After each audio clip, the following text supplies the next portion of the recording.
Hello guys, what's up? So a bit of backstory about this guitar, Epiphone Special 2. Bali, ga-collect na lang ko ng isang dust dito sa studio. So, na panumdum ko, bisigi ko bakal sa mga damage ng gitara.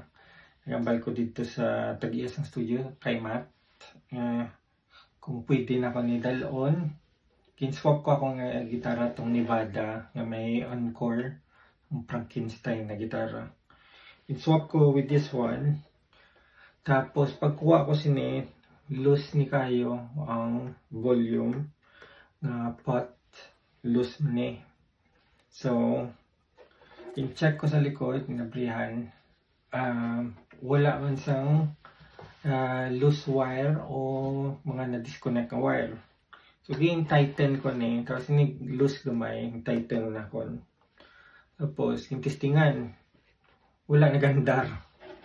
Ginabrihan ko ni, kasi ang jack ang problema. Intact man. So, balik naman ako. Testingan, wala gigandar ya. So, that was Friday. Tapos, pagkasabado, yung abrihan ko liwat, yung tanggal ini. Kumbaga nag-exploratory laparotomy ko. Yung tanggal yung mga bituka niya, yung kuha. Tapos ang kuha na kon, naging saksak, nag-andar. Andar siya. Yung balik na kon, paghugot na kon, wala na naman nag-andar. Paano ganyan problema man? Tapos may isa ka daw, anong tawag siya naman? To chassis ba?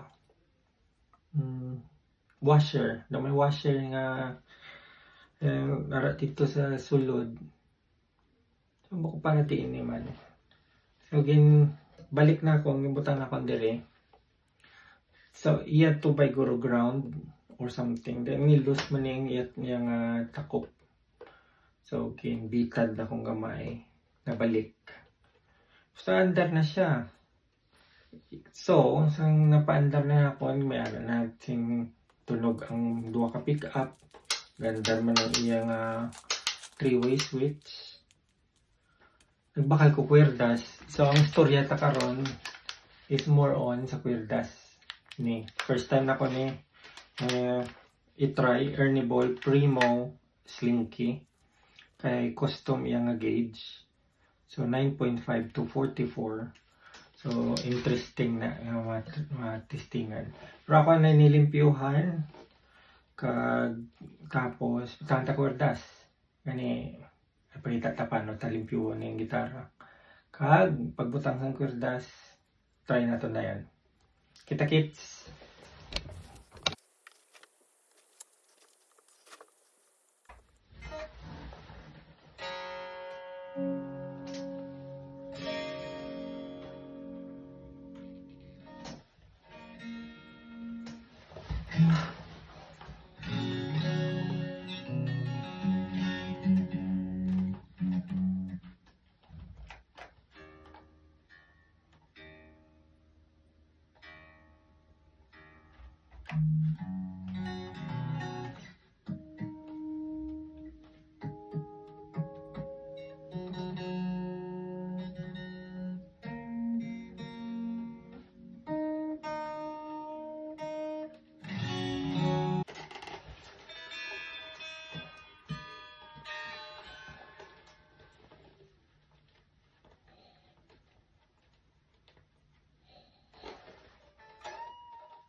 Ngari na siya.